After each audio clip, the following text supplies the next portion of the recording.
Dear student, आपका हमारे channel पर बहुत बहुत स्वागत है। आज का हमारा लिस्ट चैप्टर है chapter 3 biochemistry and clinical pharmacy. इसका चैप्टर 3 है प्रोटीन। तो पहले प्रोटीन के बारे में जान लेते हैं। Definition: protein are organic compounds with high molecular weight made up of long polypeptide chain of different amino acid. Protein are heteropolymer compound. तो प्रोटीन एक जो है हमारे एक ऑर्गेनिक कंपाउंड्स होते हैं। ऑर्गेनिक कंपाउंड्स मतलब जो हमारे कार्बन, हाइड्रोजन और ऑक्सीजन से मिलके बने होते हैं। CHO से मिलके जो है ये बने होते हैं, जिसका मॉलिक्यूलर वेट जो है हमारा बहुत ही हाई रहेगा and made up of long polypeptide chain of different amino acid. और ये जो है ये लंबी पॉलीटाइड चेन से जो है मिलके ये बने होते हैं। और ये जो है डिफरेंट, और जो लंबी चेन हमारी रहती है लॉन्ग पॉलीटाइप चेन, इसमें जो है डिफरेंट अमीनो एसिड जो है ये बने होते हैं। इसमें हमारे जो है डिफरेंट प्रकार के जो है ये अमीनो एसिड जो है यहाँ पर रहेंगे। तो हमारा जो है प्रोटीन जो है एक ऑर्गेनिक कंपाउंड होते हैं, और ये जो है इनका मॉलिक्यूलर वेट जो है बहुत ही ज़्यादा हाई रहता है, और ये पॉलीपेप्टाइड चेन से जो है बने होते हैं, और लंबी चेन में अलग अलग डिफरेंट अमीनो एसिड की लंबी चेन ये बनी होती है। Protein are heteropolymer compound. तो प्रोटीन जो है एक हेट्रोपॉलीमर कंपाउंड होते हैं, अलग अलग अमीनो एसिड जो है इसकी चेन में पाए जाएंगे। जैसे हमारी चेन हो गई, ये मान लिया चेन है प्रोटीन, यहाँ पर जो है अमीनो एसिड ये चेन रहेगी। तो इसमें जो है डिफरेंट प्रकार के ये अमीनो एसिड जो है एक लॉन्ग पेप्टाइड चेन बनाएंगे, तो इसे जो है हम प्रोटीन कहेंगे। इसके बाद हमारा आता है अगला next topic, amino acid. Amino acid क्या रहते हैं? तो अमीनो एसिड जो है डिफरेंट टाइप से ये चैन बनती है ये हमारी अमीनो एसिड से, तो उसे जो है प्रोटीन कहेंगे। तो प्रोटीन से पहले हमें जो है अमीनो एसिड के बारे में जानना पड़ेगा। Amino acid these are building blocks of protein made up of carbon, hydrogen, amino group NH2 and carboxyl group COOH and R variable group. अब इसमें जो है ये हमारे ये प्रोटीन के जो है बिल्डिंग ब्लॉक हैं। ये अमीनो एसिड जो हैं ये बिल्डिंग ब्लॉक हैं, बिल्डिंग ब्लॉकर्स हैं ये प्रोटीन के। तो मतलब अमीनो एसिड से मिलके ही प्रोटीन हमारा ये बनेगा, तो इसे जो है बिल्डिंग ब्लॉक्स कहेंगे प्रोटीन के। Made up of carbon, hydrogen and amino group. अब ये जो है ये हमारा स्ट्रक्चर जो है ये अमीनो एसिड का है। तो इसमें एक जो है ये हमारा अमीनो ग्रुप लगा हुआ है, दूसरा ये कार्बन है, हाइड्रोजन, और ये COOH कार्बोक्सिल ग्रुप, और R जो है वेरिएबल ग्रुप से ये मिलके ये हमारा स्ट्रक्चर ये अमीनो एसिड का ये बनता है। तो यहाँ पर एक सिरे पर हमारा जो है यहाँ पर बताएगा, एक सिरे पर जो है ये हमारा अमीनो ग्रुप रहेगा, और दूसरे सिरे पर, दूसरे एंड पर जो है हमारा कार्बोक्सिल ग्रुप रहेगा COOH। CH जो है अल्फा कार्बन इसे बोलते हैं, या शेरल कार्बन बोलते हैं। R जो है ये हमारा साइड चेन है। वेरिएबल ग्रुप ये इसकी वैल्यू जो है ये R1 R2 ये बदलती रहती है। बाकी स्ट्रक्चर जो है ये हमारा सेम रहेगा, R1 हो सकता है, R2 हो सकता है, और उसी के हिसाब से इसका जो है जो नेम जो है इसे दिया जाएगा। तो हमारा जो है प्रोटीन हमारे जो है ये बनेंगे, लॉन्ग पॉलीपेप्टाइड चेन रहती है जो, और इसमें जो है डिफरेंट प्रकार के अमीनो एसिड रहते हैं एक दूसरे के साथ जुड़े हुए। और अमीनो एसिड का स्ट्रक्चर ये है, हमारा अमीनो एसिड बनता है, हमारा एक ग्रुप रहता है अमीनो ग्रुप, और दूसरा जो है कार्बोक्सिल ग्रुप रहता है। ये दोनों एक दूसरे के सिरे पर रहेंगे। बाकी ये हाइड्रोजन ग्रुप ये लगा रहेगा, R जो है वेरिएबल चेंज होता रहेगा। तो ये जो है ये हमारा अमीनो एसिड का ये स्ट्रक्चर है। फिर इसके बाद आता है different amino acid. About 300 amino acid are recognised and actual number of amino acid is unknown. इसमें जो है 300 अमीनो एसिड जो है रिकॉग्नाइज्ड पहचाने गए हैं। The end actual number of amino acid is unknown. और जो है जो एक्चुअल अमीनो एसिड है वो जो है अभी अननोन हैं। इसके बाद हमारा आता है some example of different amino acid. यहाँ पर हमें जो है 3 प्रकार के ही अमीनो एसिड ये यहाँ पर ये दिखाए गए हैं। पहला है ये यहाँ पर अगर R1 यहाँ पर एक ग्रुप, यहाँ पर एक H लगा हुआ है, बाकी स्ट्रक्चर जो है हमारा सेम है। अमीनो ग्रुप हो गया, ये COH कार्बोक्सिल ग्रुप हो गया, हाइड्रोजन लगा हुआ है, और बाकी ये H लगा हुआ, तो इसे हम पढ़ेंगे ग्लाइसिन जो है अमीनो एसिड है ये। और दूसरा जो है दूसरा स्ट्रक्चर देखो, यहाँ पर अमीनो है ग्रुप, COH कार्बोक्सिल ग्रुप है, और बाकी ये सेम है पूरा जो है, और नीचे जो है CH3 है, तो इसे जो है पढ़ेंगे एलानिन। तीसरा जो है स्ट्रक्चर, इतना स्ट्रक्चर जो है हमारा ये सेम रहता है। बाकी ये जो है R3 वेरिएबल जो है चेंज होता रहेगा, उसी के हिसाब से इसका ये नाम रहेगा।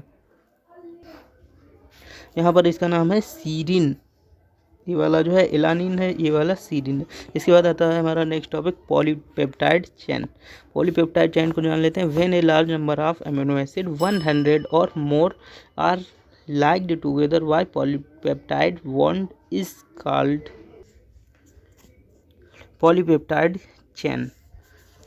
तो इसमें जो है, इसमें प्रोटीन अलग अलग अमीनो एसिड के पॉलीपेप्टाइड चेन होते हैं। अमीनो एसिड जब आपस में जुड़ते हैं तो एक बॉन्ड बनता है, उसे बोलते हैं पेप्टाइड बॉन्ड। तो यहाँ पर जो है जब अमीनो एसिड एक दूसरे के साथ में जो है जुड़ेंगे, जो है ये जुड़ेंगे, तब इसे हम बोलेंगे पॉलीपेप्टाइड जो है आपस में बॉन्ड बनेगा, तो उसे पॉलीपेप्टाइड बॉन्ड कहेंगे। और ये बॉन्ड जो है ये मिलके एक जो है पॉलीपेप्टाइड जो है आपस में अमीनो एसिड ये जुड़े रहेंगे, तो इसकी एक चेन बनेगी जिसे हम बोलेंगे पॉलीपेप्टाइड चेन। इस चेन में हमारे जो है यहाँ पर 100 से ज़्यादा जो है यहाँ पर अमीनो एसिड ये जुड़े होते हैं। तो पॉलीपेप्टाइड बॉन्ड के थ्रू जो है तो हम उसे बोलते हैं पॉलीपेप्टाइड चेन। पॉलीपेप्टाइड बॉन्ड के द्वारा जो है यहाँ पर 100 से ज़्यादा अमीनो एसिड जो है एक दूसरे से जुड़े रहेंगे, तो उसे हम बोलेंगे पॉलीपेप्टाइड चेन। अब यहाँ पर जो है ये दिखाया गया जैसे पॉलीपेप्टाइड चेन है ये, यहाँ पर 2 अमीनो एसिड जो है यहाँ पर ये दिखाए गए हैं।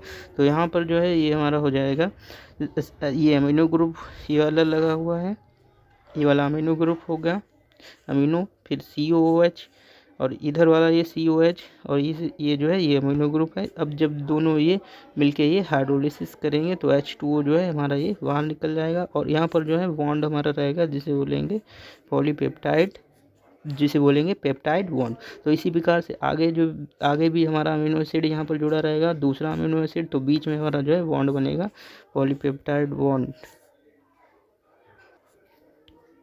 यहाँ पर जैसे एक अमीनो एसिड ये दिखाया गया है, दूसरा ये अमीनो एसिड है, और इनके बीच जो है ये हमारा जो है यहाँ पर COOH और NH2, COOH और NH2 जब ये मिलके दोनों जो है रिएक्शन यहाँ पर करेंगे, तब यहाँ पर जो है ये हमारा दोनों के बीच जो है ये बॉन्ड बनेगा। हमारा जो H2O जो रहेगा हमारा, दोनों में से इधर से एक OH ले लिया और एक H इधर से ले लिया, तो H2O जो है बाहर निकल जाएगा, और यहाँ पर जो है एक बॉन्ड बनेगा जिसे हम कहते हैं पेप्टाइड बॉन्ड, जिसे हम बोलते हैं पेप्टाइड बॉन्ड।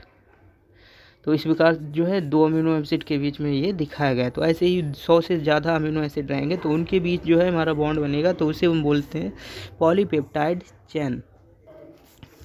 अब यहाँ पर जो है वही दिखाया गया है कि दोनों जो है एक अमीनो ग्रुप और इसका जो है कार्बोक्सिल ग्रुप रहेगा, इसका अमीनो है, इसका जो है एंडिंग पॉइंट और इसका जो है स्टार्टिंग पॉइंट, इन दोनों के बीच जो है जब हाइड्रोलिसिस होगा तो H2O जो है बाहर निकल जाएगा, तो यहाँ पर जो है हमारा एक बॉन्ड रहेगा जो रहेगा पॉलीपेप्टाइड बॉन्ड।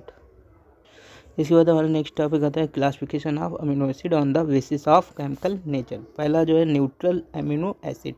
तो इसमें जो है the amino acid have equal amount of amino and carboxyl group are called natural amino acid, example glycine, alanine.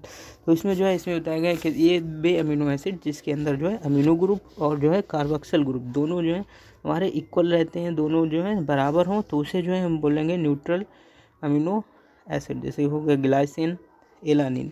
तो जो हमारा जो है यहाँ पर जो अमीनो ग्रुप ये वाला जो है ये अमीनो ग्रुप हो गया, अमीनो ग्रुप और कार्बोक्सिल ग्रुप ये दोनों जो है आपस में यहाँ पर ये बराबर हों, ये वाला ये और ये दोनों बराबर हों, तो जो है इसे हम बोलेंगे न्यूट्रल। तो न्यूट्रल जो है न्यूट्रल अमीनो एसिड इसे जो है हम कहेंगे। यहाँ पर जो है पहले डिस्कस किया था कि एक एंड पर जो है हमारा अमीनो ग्रुप रहता है, दूसरा जो है कार्बोक्सिल ग्रुप रहता है। अगर दोनों अमाउंट में बराबर हैं, इक्वल हैं, तो उसे हम बोलेंगे न्यूट्रल अमीनो एसिड। इसके बाद आता है हमारा एसिडिक अमीनो एसिड। अब इसमें जो है the amino acid have negative R group और chain are called acidic amino acid, example aspartic acid, glutamic acid. तो जो है जब यहाँ पर अमीनो एसिड जो है हैव नेगेटिव R ग्रुप और called neutral chain are called acidic amino acid. अब इसमें जो है इसमें बताया गया कि जिसमें जो है बाय अमीनो एसिड जिसमें आर ग्रुप जो है वो निगेटिव ग्रुप हो तो उसे जो है एसिडिक अमीनो एसिड कहेंगे, और कार्बोक्सिल ग्रुप जो है वो ज़्यादा हो जाए, कार्बोक्सिल जो है ग्रुप ज़्यादा रहेगा तो और निगेटिव आर ग्रुप जो है वो कम रहेगा अमीनो एसिड। तो इसमें जो है इसका example aspartic acid, glutamic acid. अब इसके बाद आता है हमारा basic amino acid. Basic amino acid कहेंगे the amino acid have positive R group और chain are called basic amino acid, example arginine, lysine. तो इसमें जो है बेसिक अमीनो एसिड, तो इसमें जो अमीनो एसिड जिसमें जो है अमीनो ग्रुप ज़्यादा रहेगा, पॉजिटिव अमीनो ग्रुप यहाँ पर दिया गया पॉजिटिव रहेगा, chain are called basic amino acid. तो जो है बेसिक अमीनो एसिड जो है वो कहलाएगा। आर्जिनिन हो गया, लाइसिन हो गया। इसके बाद आता है सल्फर कंटेनिंग अमीनो एसिड, ये जो है मेथोनिन और सिस्टीन। इसके बाद आता है aromatic amino acid. The amino acid have aromatic ring are called aromatic amino acid, example फिनालेनिन।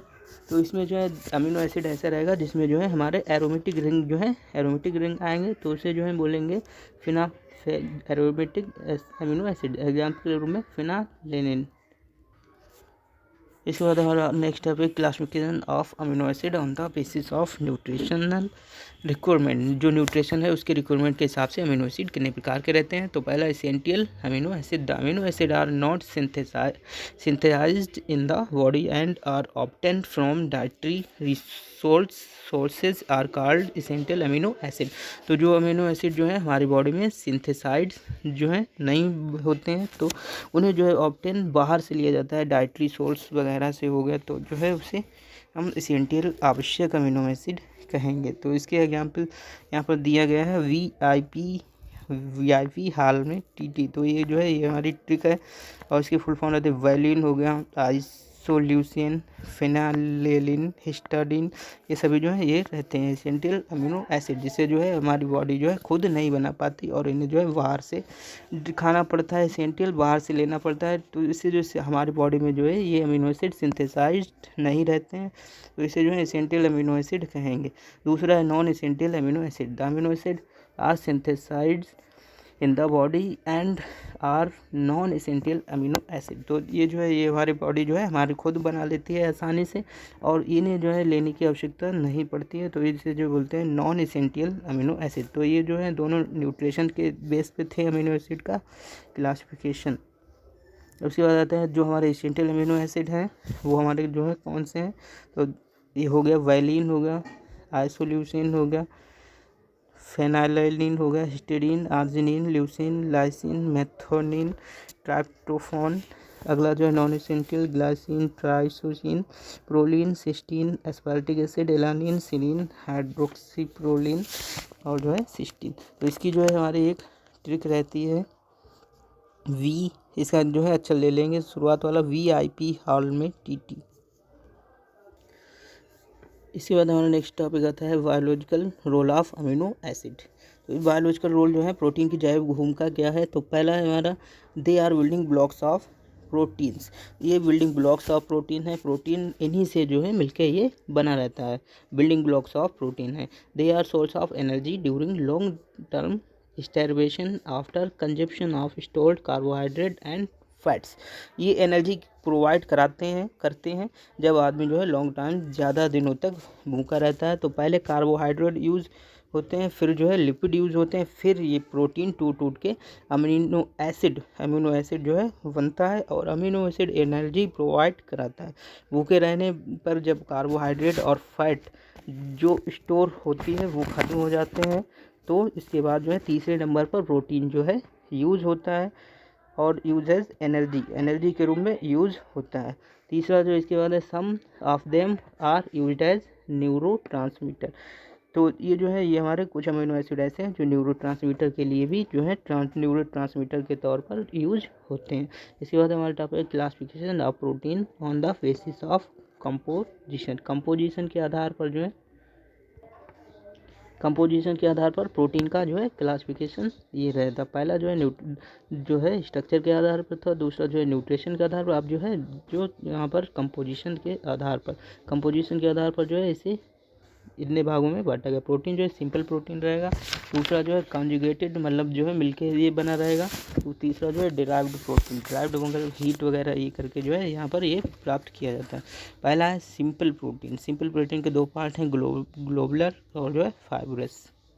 Of protein on the basis of composition. Composition के जो है जुड़ने के आधार पर प्रोटीन जो है तीन प्रकार के रहेंगे हमारा, सिंपल हो गया, कॉन्जुगेटेड हो गया और डिराइव्ड हो गया। तो सिंपल प्रोटीन जो हमारा रहता है वो है ग्लोबुलर, फाइब्रस, और इसके बाद जो है हमारा ग्लोबुलर जो रहता है वो एक तरीके से गोल शेप का रहेगा, फाइब्रस जो है यहाँ पर ये लंबे आकार का रहेगा प्रोटीन। तो यहाँ पर जो है हमारा इसे बांटा गया है ग्लोबुलर और जो है फाइब्रस में। ग्लोबुलर और फाइब्रस में ये बांटा गया है, तो इसमें जो है एक्सियल रेशियो के आधार पर इसे जो है ये बांटा जाता है। तो एक्सियल रेशियो हमारा अगर जो है 10 से कम रहेगा, 10 से ज़्यादा आता है, तो 10 से ज़्यादा आता है तो वह हमारा जो है 10 से कम आएगा तो हमारा जो है ग्लोबुलर ये हो जाएगा। 10 से अगर ज़्यादा आएगा एक्सियल रेशियो तो हमारा जो है ये फाइब्रस हो जाएगा। तो यहाँ पर जो है ग्लोबुलर और फाइब्रस ही जो है यहाँ पर दो प्रकार से ये बांटा गया है। ग्लोबुलर जो है हमारा ये रहेगा वाटर सोलुबल, और ये वाला जो है ये हमारा रहेगा नॉन वाटर सोलुबल रहता है। इन वाटर जो है सोलुबल होता है, बाकी सभी जो है इनसोलुबल जो है ये होते हैं। सिर्फ ग्लोबुलर वाले जो हैं हमारे ये वाटर सोलुबल रहेंगे, बाकी जो है सभी इनसोलुबल रहेंगे। अब इसके बाद आता है हमारा जो है कॉन्जुगेटेड। कॉन्जुगेटेड मीन्स रहता है कि जो हमारा प्रोटीन है, प्रोटीन दो प्रकार के रहेंगे, प्राइमरी और सेकेंडरी। प्राइमरी प्रोटीन जब हीट करने पर बॉन्ड टूटते हैं तो उसको जो है प्राइमरी डिराइव्ड बोलते हैं। तो प्रोटीन जो है प्रोटीन हम बोलेंगे जो उसके हीट दिया जाएगा और उसके बॉन्ड टूट रहे हैं, तो पहली बार जो है उसके बॉन्ड टूटेंगे तो उसे हम जो प्रोटीन्स कहलाएंगे, और हमने जो है उसे हीट किया और जो है डीनेचर किया तो वो जो है हमारा मेटा प्रोटीन कहलाता है। तो ये सभी प्राइमरी हो गए और जो है ये डीनेचर हुए। अब इसमें जो है सेकेंडरी डिराइव्ड जो है, सेकेंडरी जो डिराइव्ड कौन से रहेंगे, तो इसी को जो हम हाइड्रोलिसिस कराते हैं। इसे जो है हाइड्रोलिसिस कराते हैं वाटर के साथ डीनेचर करते हैं। तो पहले जो बॉन्ड थे हमारे वो टूट गए, और फिर ये बॉन्ड जो है पॉलीपेप्टाइड बॉन्ड जो है वो टूटते हैं, तो उसको जो है हम सेकेंडरी डिराइव्ड ये बोलते हैं। प्राइमरी डिराइव्ड में जो प्रोटीन हमारे जो हैं ये जुड़े हुए हैं, अगर ये एक हाथ टूट जाए तो उसे बोलेंगे हम प्रोटीजेस बोलेंगे, और जो है अगर ये आधे भाग में टूटेंगे तो उसे जो है प्रोटॉन्स बोलेंगे, और जो है ये सभी टूट के अलग हो जाएंगे, इसे जो है पेप्टाइड्स ये बोलेंगे। प्राइमरी में जो है हमारे ये डीनेचर करते हैं, तो हाइड्रोजन बॉन्ड टूटेंगे और जो है यहाँ पर आयनिक बॉन्ड टूटेंगे। सेकेंडरी वाले में जो है पेप्टाइड बॉन्ड टूटेंगे हाइड्रोलिसिस कराने पर। इसके बाद हम जान लेते हैं सिंपल प्रोटीन। सिंपल प्रोटीन हमारा क्या रहता है, simple protein are made up of only amino acid. Only amino acid यहाँ पर जो है ये दिया गया, only amino acid, and they are classified as globular और सोल्यूबल, फाइब्रस आर इनसोल्युबल। तो हमारे जो है यहाँ पर सिंपल प्रोटीन जो है ये सिर्फ जो है अमीनो एसिड से ये मिलके बने होते हैं, और ये ग्लोबुलर और जो है फाइब्रस और इनसोल्युबल। ग्लोबुलर जो है वो सोल्यूबल रहेंगे, पानी में घुल जाएंगे, और फाइब्रस जो है इनसोल्युबल हमारे जो है ये रहते हैं। तो सिंपल प्रोटीन जो है these protein are made of amino acid and non protein substance, prosthetic and conjugated group. Simple protein जो है सिर्फ अमीनो एसिड से बने होते हैं, और जो है ग्लोबुलर रहेंगे और सोल्युबल रहेंगे। ग्लोबुलर जो है सोल्युबल रहते हैं, फाइब्रस जो है इनसोल्युबल रहते हैं। ग्लोबुलर जो है जिनका एक्सेल रेशियो 10 से कम रहता है, और जो है फाइब्रस जो प्रोटीन रहेंगे उनका एक्सेल रेशियो 10 से ज़्यादा रहते हैं।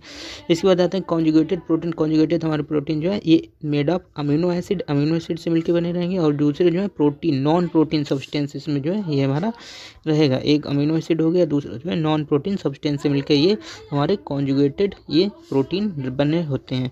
इसके बाद आता है हमारे derived protein. These proteins are derived changed from simple और conjugated protein by denaturation by heat, acid, alkali X ray and hydrolysis. तो इसमें जो है हमारे जो कॉन्जुगेटेड प्रोटीन जो हमारे रहेंगे इसे जो है डीनेचर करेंगे, जैसे एक्सरे वगैरह से, हाइड्रोलिसिस, इसमें जो चेंजिंग वगैरह करेंगे तो उसे जो हम डिराइव्ड प्रोटीन बोलेंगे। ये दो प्रकार के रहेंगे हमारे, एक तो प्राइमरी हो गया, एक जो है सेकेंडरी हो गया। तो प्राइमरी और जो है सेकेंडरी रहेगा। प्राइमरी जो है रहता है हमारा primary derived bonds are broken by denaturation except peptide bond. दूसरा है हमारा secondary draft. In secondary draft peptide bonds also broken by hydrolysis. इसमें जो है, इसमें जो हमारे प्राइमरी ड्राफ्ट बॉन्ड्स रहते हैं जो हमारे, वो डीनेचुरेशन से हमारे बॉन्ड जो है ये टूटते हैं। तो यहाँ पर जो है ये हमारे रहते हैं प्राइमरी ड्राफ्ट और जो है सेकेंडरी ड्राफ्ट। प्राइमरी ड्राफ्ट में जो है हमारे रहेंगे ये पेप्टाइड बॉन्ड के टूटने से या हाइड्रोलिसिस, पेप्टाइड हाइड्रोलिसिस बॉन्ड टूटने से जो है हमारे ये पेप्टाइड बॉन्ड टूटते हैं। इसमें हमारे जो है पेप्टाइड बॉन्ड टूटते हैं डीनेचुरेशन से, और इसमें पेप्टाइड बॉन्ड टूटेंगे हमारे हाइड्रोलाइसिस से। तो सेकेंडरी ड्राफ्ट हो गया और जो है प्राइमरी ड्राफ्ट हो गया। यहाँ तक हमारा टॉपिक जो है कंप्लीट होता है। अगला टॉपिक हम नेक्स्ट वीडियो में कवर करेंगे। अगर आप हमारे चैनल पर नए हैं तो सब्सक्राइब कीजिए और जो है ज़्यादा से ज़्यादा शेयर करें और जो है इसे लाइक कीजिए।